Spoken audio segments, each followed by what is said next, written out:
অর্থনৈতিক ভঙ্গুর অবস্থা থেকে উত্তরণ সহজ নয়, তবে সাহসী নেতৃত্ব ও সঠিক পরিকল্পনার মাধ্যমে তা সম্ভব, যা বর্তমান প্রধানমন্ত্রীর আছে বলে মন্তব্য করেছেন স্থানীয় সরকার মন্ত্রী ও বিএনপি মহাসচিব মির্জা ফখরুল ইসলাম আলমগীর। শেরেবাংলা কৃষি বিশ্ববিদ্যালয়ে নবাগত ছাত্রছাত্রীদের ওরিয়েন্টেশন অনুষ্ঠানে একথা বলেন তিনি।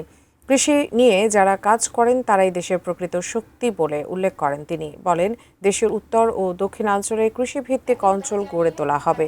কর্মসংস্থান সৃষ্টিকে বর্তমান সময়ের সবচেয়ে বড় চ্যালেঞ্জ উল্লেখ করে শুধু ডিগ্রি নয়, দক্ষতা ও কারিগরি প্রশিক্ষণের জন্য গুরুত্ব আরোপ করেন।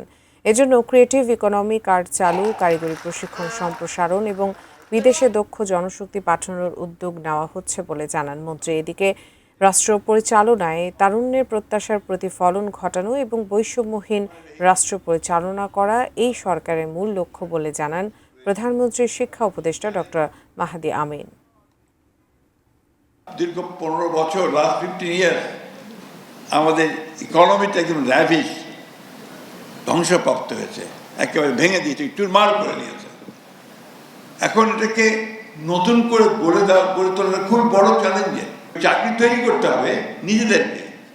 আমরা কেন এখনই চিন্তা করি না যে আমি নিজেই একটা এমপ্লয়মেন্ট করবো?